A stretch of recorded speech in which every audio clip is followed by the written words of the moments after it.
you let me love you forever, forever? I wanna love you. Will you let me love you forever, forever and a day, day, day, day, day.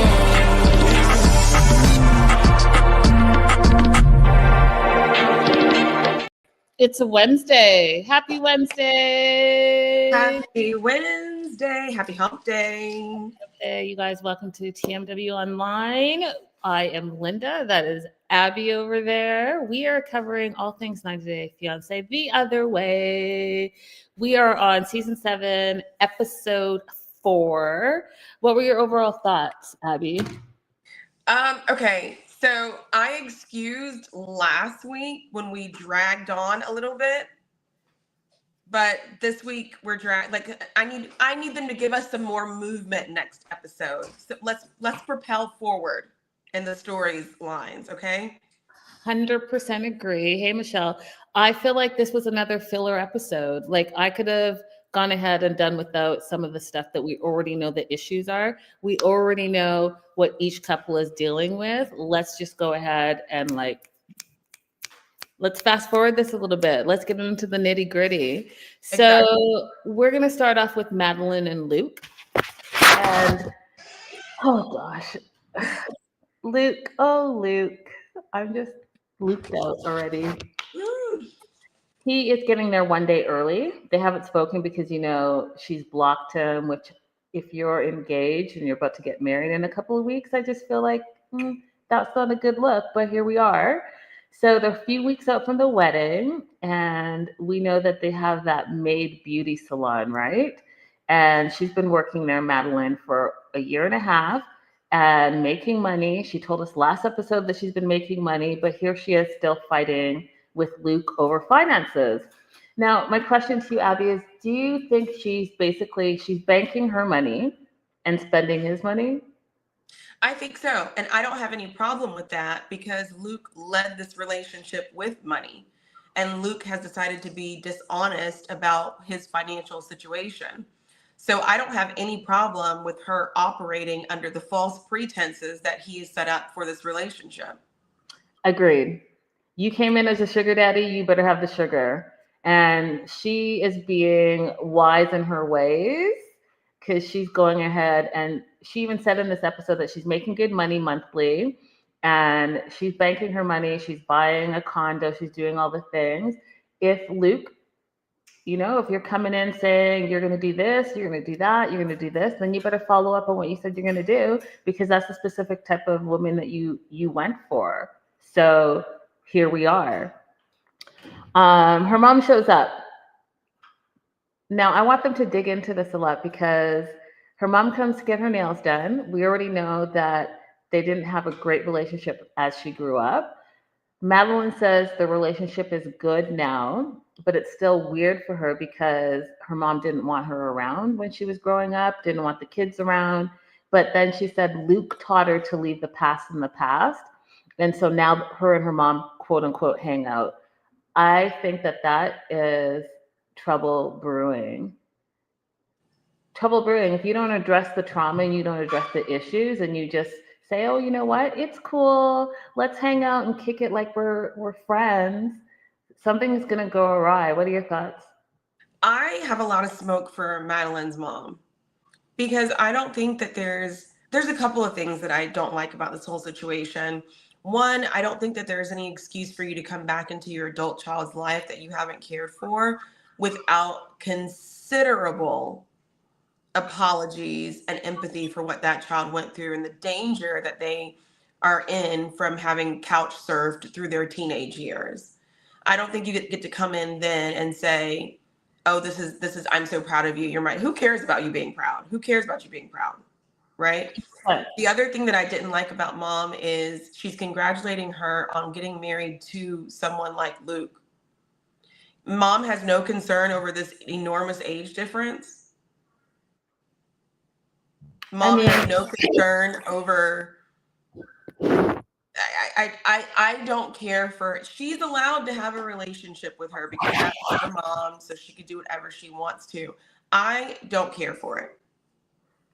Great. Michelle says it's her mom after her money. I had that thought briefly as well, because mom's coming around all of a sudden when her daughter is successful. Her daughter is marrying, quote, what she thinks, quote unquote, a rich guy from America. So all of a sudden you pop up and you say, oh, you trust Luke because you had one conversation with him and you think he's a good guy and you're so proud of your daughter and all that she's accomplished. But meanwhile, you're coming in to get your nails done for free, whatever. I don't know if you're in it for the right reasons. So Michelle, yeah, is the mom thinking that she's going to get residuals of whatever money is coming across, considering that you did nothing for your daughter? Your daughter was homeless growing up. Like, what's that issue? So that being said, Madeline's super stressed out about the extra cost for the wedding, and she's blocked her fiance Luke because they're fighting over the money situation. So Luke decides that he's going to show up, a couple of days early and surprise her at the salon. And he's scared, right? He's scared about the money. He's scared about the investments, and he's scared about his relationship. Well, it's because you haven't been truthful in any of those things. That's why you're scared. Exactly. It's all he's walking around with all these self-inflicted wounds. 100%. So he shows up with flowers and she acts like she's not happy to see him there. The mom's still there and she's like giving him side eye, but really she's just joking. She jumps on him. She's happy to see him and she can't wait for their wedding.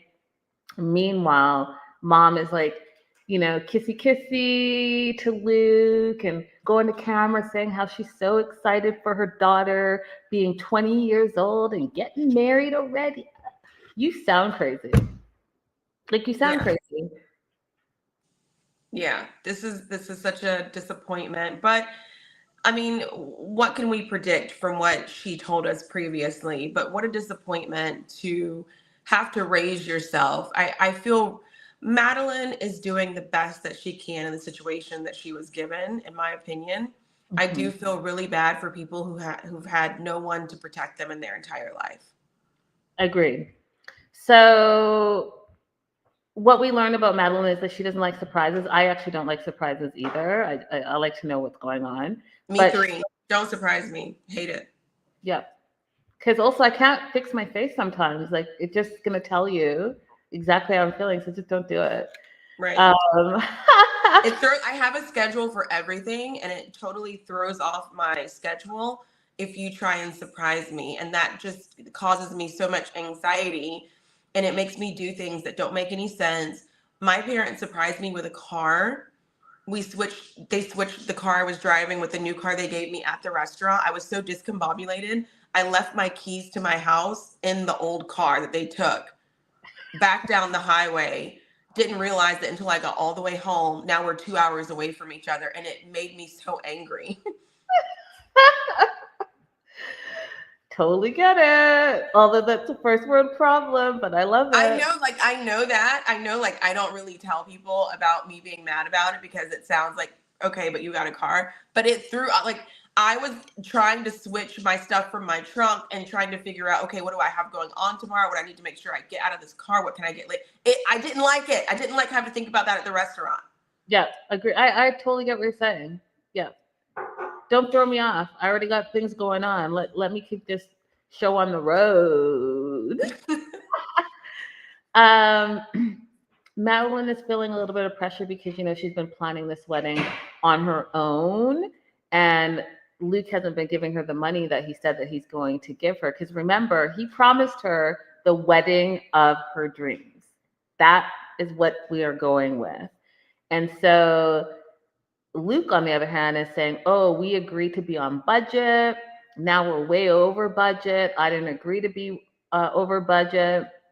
And he feels like there's a lot of financial discrepancies.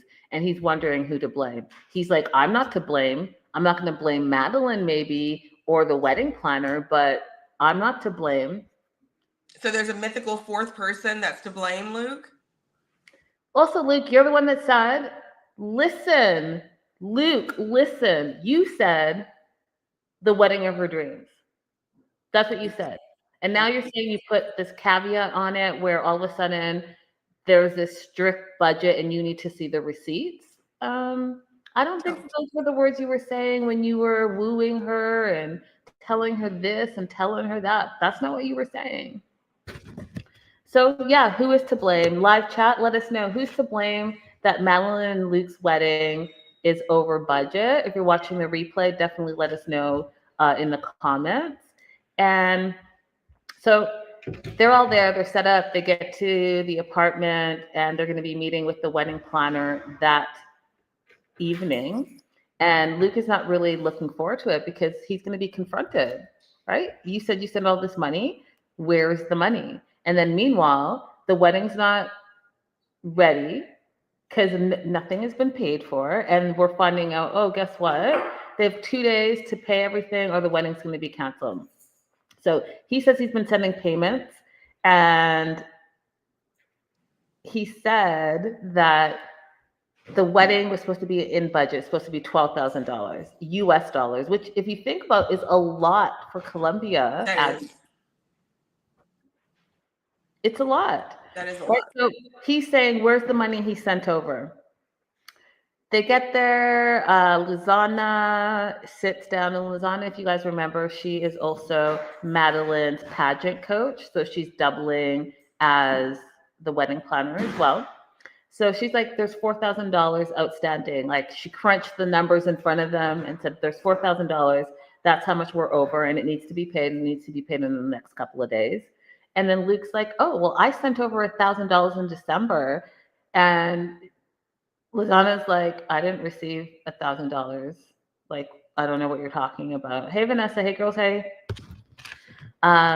Meanwhile, we find out from Madeline that $1,000 was for the rent as well as for her dress. So what are we supposed to do here? Now, one of the things, Abby, that made me super mad is that he's like, well, I only have $3,000. You talking about the $3,000 that your dad gave you at the airport? What have you been doing for the last year? Yeah. So that part made you irritated with him. I was irritated with him when he said, I gave up my job in order to come to Colombia. Okay. I don't think that he gets to complain about anything that he's giving up to come to Colombia. I understand, like, for example, Greta, yes, you're giving up some things to move and be with Matthew in the United Kingdom. He pursued this relationship in Colombia. It wasn't by chance. He pursued this relationship. And so for me, he does not get to complain about what he's giving up. He could have stayed, dated someone his age right here in the US, and kept his lucrative job. But he decided to play finance bro and wanted to pretend that he's wealthier than he really is by seeking someone out who is in a country that has a beneficial exchange rate, and now the situation that you find yourself in. You did this all to yourself. You do not get to make any complaints. And yes, what Abby said, all of that, yes. And again, what have you been doing for the last year?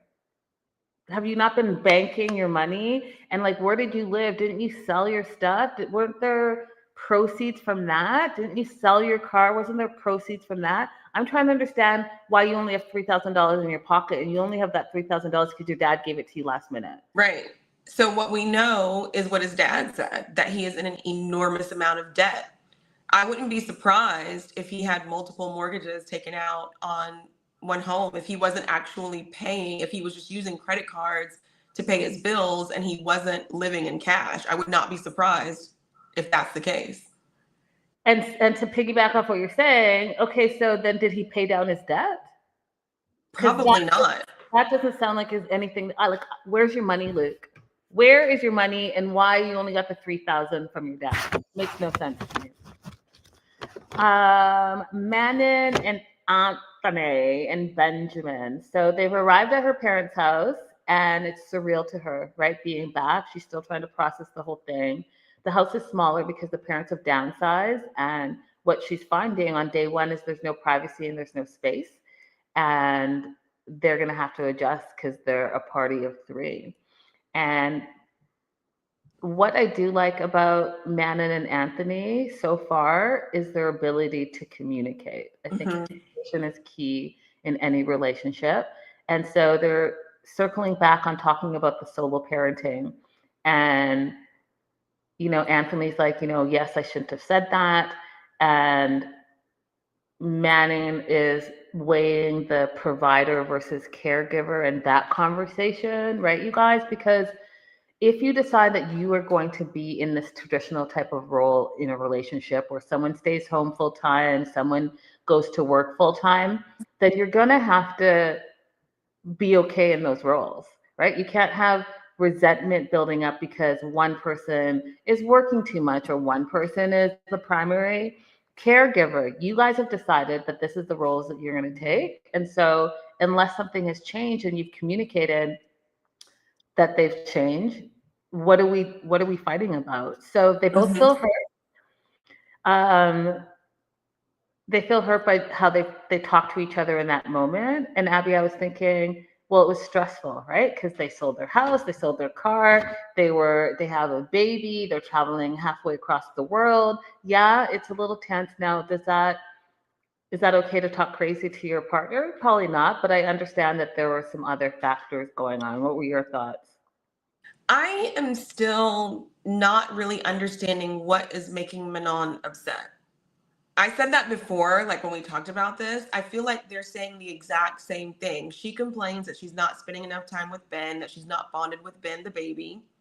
And he says, I feel like I'm solo parenting. They're saying the exact same thing. But for some reason, she's upset when Anthony says it. And so I hope that when she watches this back, she's like, oh, I was getting upset about nothing because you were just agreeing with what I was saying. But I did get irritated with them this episode for an entirely different reason. She said that the parents downsize because, they're getting older. They don't have as much family living in the house. She never said that I remember, maybe I'm wrong, that she's grateful or showed some appreciation for her parents giving up their personal space. Because she's like, oh, we're sharing a wall. We have no privacy. No, they are sharing a wall with you. They no longer have the privacy that they had in their home that they downsized to. Mm. So I was just thinking, like, I love my kid so much. And I will always let you come and stay with me. But if you came back to this house with a spouse and a child, and now I have less room in the home, there's noises, there's smell, there's stuff in the refrigerator that's not mine, you're eating stuff that is mine, that's all an inconvenience to me. No, I agree with you. I agree with you, but I do think she said that she felt grateful towards the end because I do have that note there. She was complaining about all the things, um, but like, and again, doubling down that the place was too small. But she did say she feels good to be with family, though. She loved how her mom was so happy to see and spend time with Benjamin, so she's feeling a lot more reassured and grateful. And so I don't know. I think she bounces off of gratitude and complaining, but we're seeing that that's kind of her personality, Abby, even with Hmm. the relationship with Anthony. So they both think that their marriage needs saving, and she wants to spend more time with her son, and she wants Anthony to be a better husband, like he is a dad. And here's the thing that's crazy to me. She keeps saying that she feels like she's failing like a mom, and she knows she has a lot to work on. So she apologized to Anthony for her attitude, and but she also then said, "But Anthony needs to do more to be more affectionate and be a better husband." I'm like, okay, you guys are complaining about the same thing. You address it, and then you complain about it again. Right.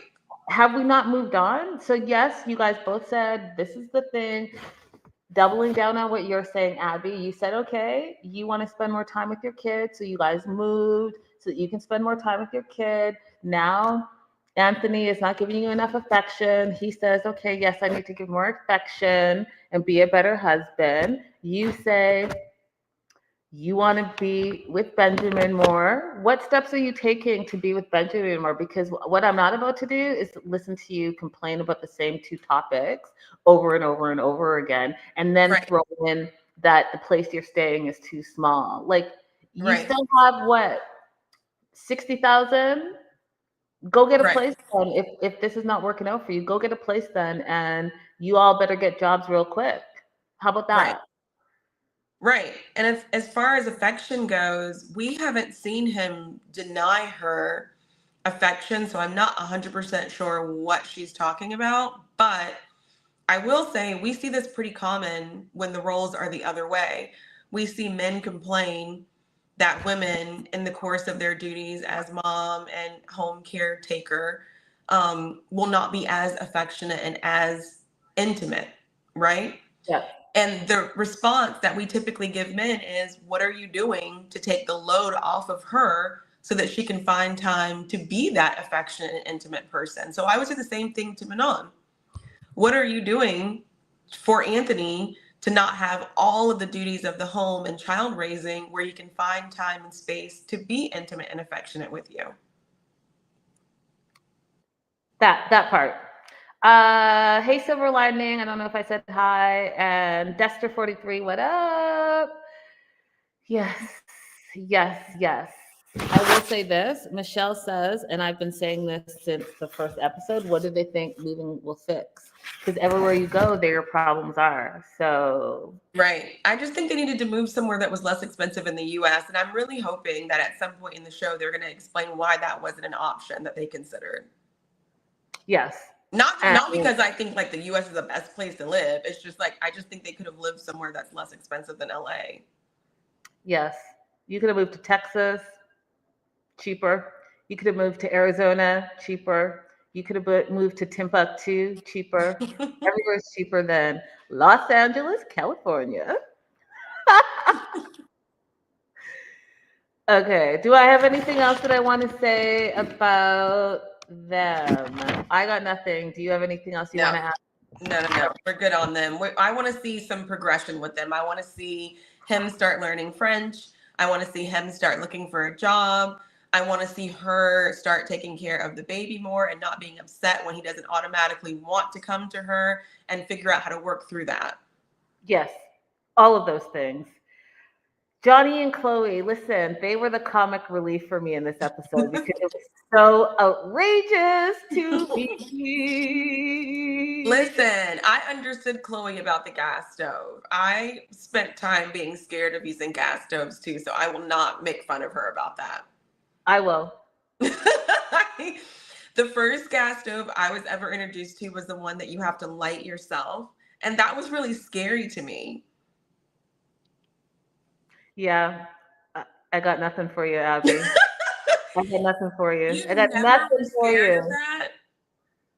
Listen, you guys, what is happening right now? What is happening? I am mind boggled. Let's go to the beginning of time where man was actually making fire by like wood and little. So let's fast forward to 2025 when we're all grown adults, maybe cooks, maybe not cooks, maybe home chefs, maybe not home chefs. Maybe all you know how to do is make ramen noodle, but to just switch a little button on a gas stove and everyone's freaking out and scared and can't do it and all the things is mind-boggling to me. I'm trying to figure it out. No, because I was afraid that I was accidentally going to blow something up. I was also afraid, like, what if I don't turn it off all the way, and the gas is like seeping? I was scared of like disaster. But I did get used to it eventually, and then I had a regular one that clicked. But the first one, you had to light yourself, and that did scare me, Chloe. I understand, Chloe. I don't. Nope. You can get those long little candle burner things. Paching, it goes in. They have covers. They have the burners on top of them. So like, nah. So anyway, let's get into this. Johnny and Chloe. She's happy to be back in Aruba. It's her first night was great. Obviously, they had some adult time, and so everyone's happy. Woke up all glowing.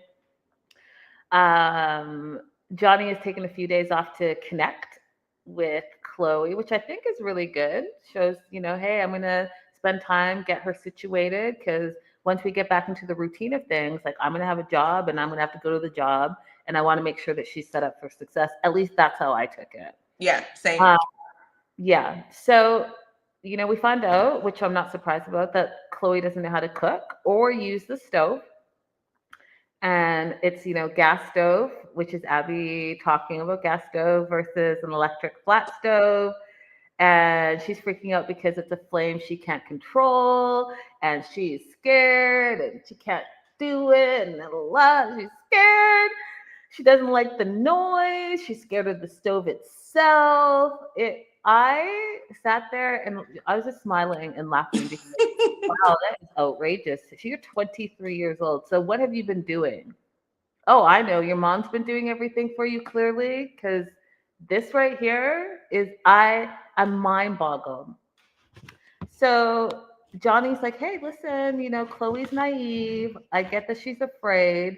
And I'm gonna have to teach her how to use the oven. Fine.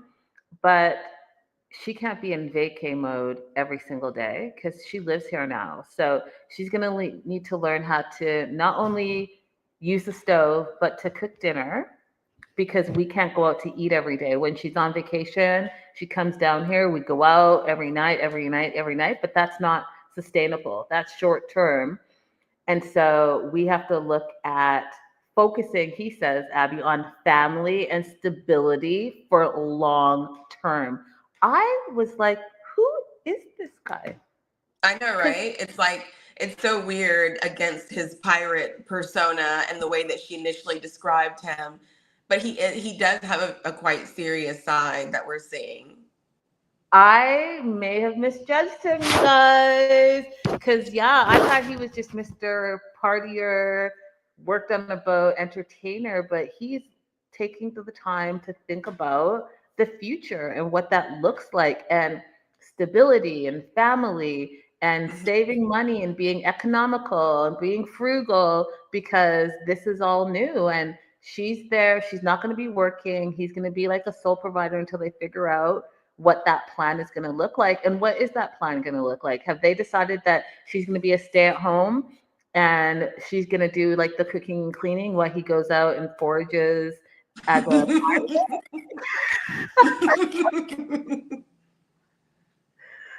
what does that look like? Hey, Mrs. Casey, it's so cool to see some of our like long-term viewers pop in. Absolutely.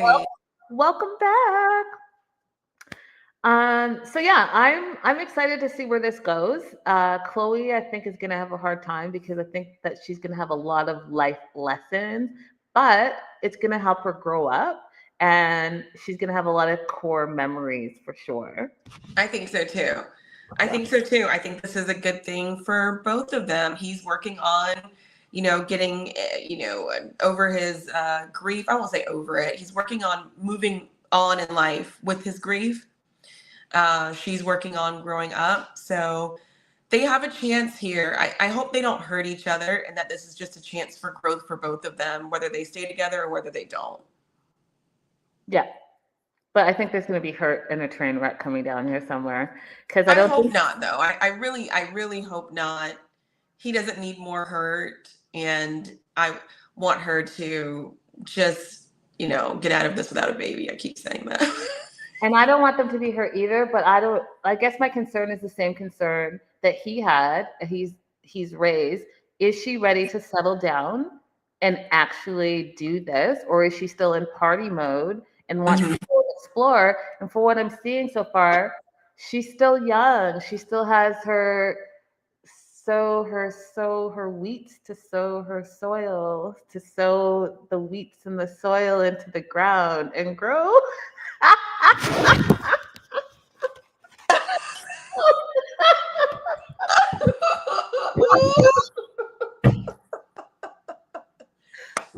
not even gonna tell you what that's supposed to be. I'm not gonna fix that. I'm gonna. What do you say? Sow her wheat? Oh, she's got to sow her wheat. That's what it is. Not fixing it.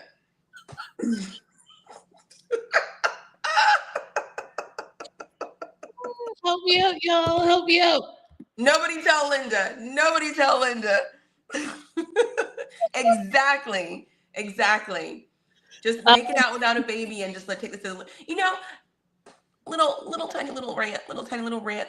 Every relationship doesn't have to be for the rest of your life, but it also doesn't have to be painful. We can have good relationships that we walk away from, that we grow out of.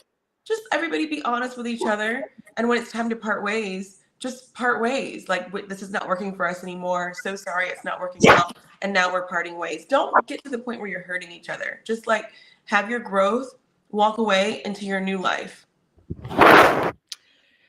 Agreed. Thanks, girl. Sow your wild oats. Sow your wheat. Oh, same family. Y'all knew what I was talking about. Sow the wheat. Sow the barley. Sow her barley. Sow the barley. Sow her sorghum. All of it. Just all the grains. So all the grains. Oh, Linda. What you talking about? So the grains. Oh my goodness. Yeah. So I too feel an affinity for Johnny now that we've met him, a couple of times, as opposed to the way that Chloe initially described him. And not even the way Chloe described him, but it was really the friend that was painting him in a negative light in the very first episode. And I don't think that really stands up to what we've met about him so far. Yeah, Mrs. Casey, I have to look into that because I think the commercials should be on the replays. I don't like them in the lives because then everyone is behind and can't be in the moment. So I'll look into that because it's irritating for sure. For sure. Last and certainly not least, and I'm going to be on my best behavior for this one, or at least I'm going to try to, because I understand that Hazel is a therapy animal. And those are important for people. I do understand that. So Greta is saying goodbye to Hazel. And it's very upsetting and traumatizing for Greta. And, we talked about it on the show before, and I get it, you guys. She's had a very hard upbringing, and she was a little bit isolated, right, with her family. And so she really connected with animals, and animals didn't judge her. Animals gave her unconditional love, all of those things. That being said, she loves Hazel so much. She's connected to Hazel, and then goes on to say that Hazel is extremely sensitive, and that Hazel has gone through a lot. She used to live outside. She was a single cat mom. She had some babies in the streets. And I am trying to take that 100% seriously. But I also think that perhaps there's some transference in that. And maybe it does mean that Greta is extremely sensitive, and that Greta has gone through a lot, and change is going to be very hard for her. And so, I mean, all you cat people out there, because I know are going to say something, but could I possibly be right? And it's not about the sensitive cat, and maybe it's about the sensitive person. Oh, absolutely. When she said that, I was like, sounds like Hazel was living a normal outdoor cat life to me.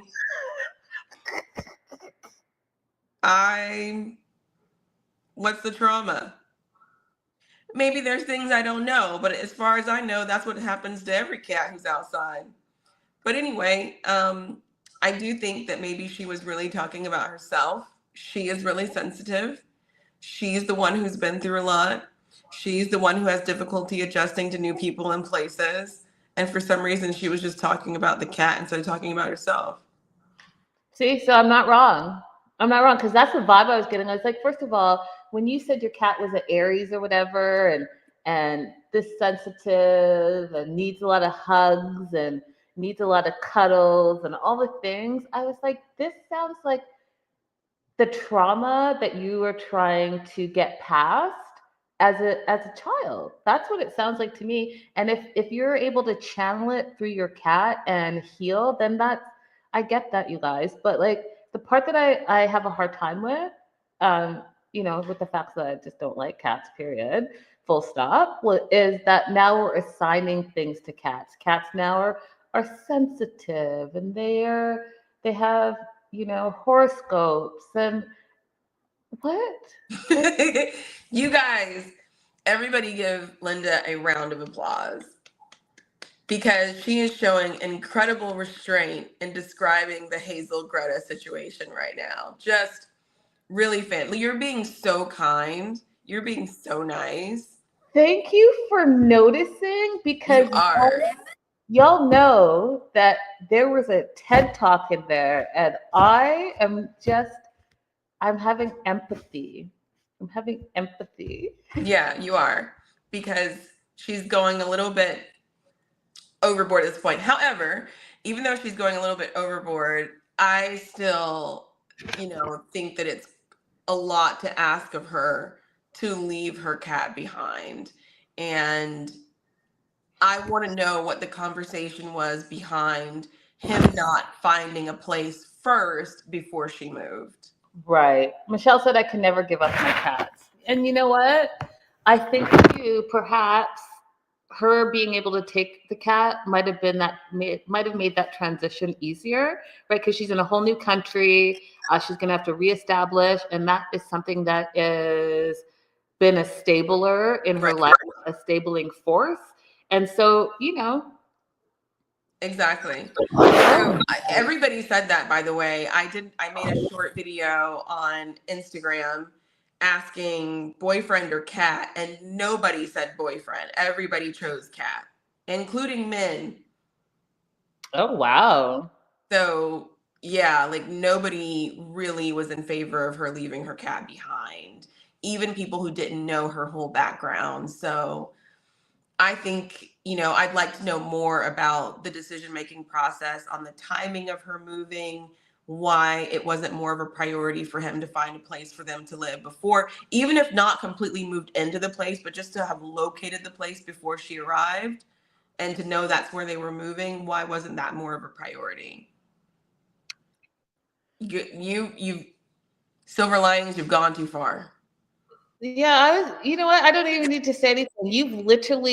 Maybe you're doing something else, but your mind is not clear, because there is when I say 0.0 ways, there are 0.0 ways that I literally, because you guys know, I told you that I opened myself up to actually try to start dating, like properly, seriously, giving it some actual attention. And I literally swiped against this person that had cats in every single photo. I did. Sorry, not sorry. Because, I mean, I don't want to put myself in that situation where what if, we connect and then we like each other, and then it's the cat versus me. And just like Abby said, he's obviously going to choose the cat. So let's totally not do it, because I'm going to be like, hey, can you put your cat in the closet? In the closet.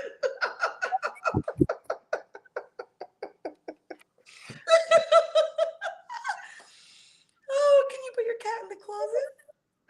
I don't know if you guys remember this book called Flowers in the Attic, but Yes.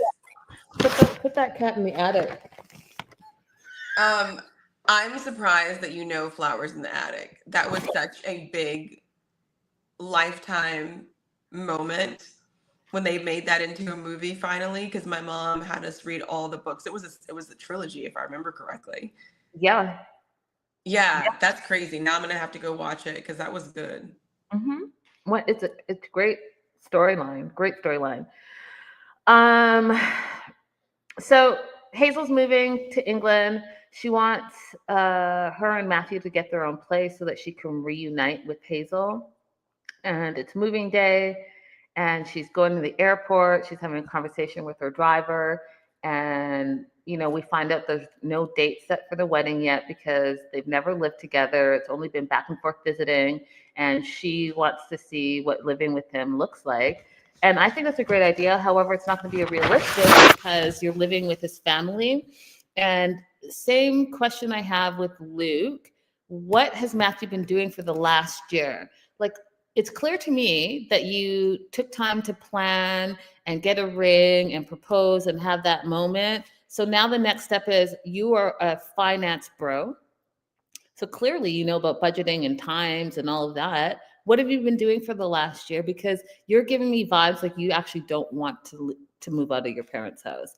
And if that's the case, that's okay, right? Multi-generational households, that's okay. But let your fiance know that this is what it's going to be, so her expectations are not set to a different standard than what she's coming into. Exactly. Don't just rope her along like Sumit and Jenny until you can finally find a way to just stay in your parents' home. Exactly, because that's what we're not about to do. We're not doing 7 years of you saying you're doing something and you're not actually doing it, and then all of a sudden you just circle back to your parents' place, because that's just ridiculous. Say what you want, say what you need, and that's the end of it. Right. That's it. That's it. That's it. That's all, you guys. We have, I know today is not our usual day, but Abby and I are both traveling. So if our shows are a little like, get in where you fit in, then that's how they're going to be for a little bit, at least towards the end of the month. And then we'll be back on schedule. Don't forget to like and subscribe, you guys, and let us know your thoughts on this episode. Abby, you want to say anything? That's it. Also, make sure you find TMW on Instagram. Follow for all the latest news, and you can follow me at Abby Winters 80 for just fun. There you go, you guys. And speaking of just, yesterday, let's just all say a little prayer for D'Angelo and Angie Stone's son. He's gone through a lot this year, losing both of his parents. And, they are both legends in their own fields, both in music, but, one's neo soul, one's R&B. And it's sad. It's so sad. Very sad for that young man. Yeah, so send love wherever you can. Give love, guys. It's good to love. It's good to love. And you guys, look, my heart is getting way better. See that? See that? It's like a heart. My thing did it. Did you see it? I saw that. Yours did a little. It did it again. I don't know how I'm doing it. I love it. Because it doesn't do it all the time. Oh, you hit the spot. You hit the L spot.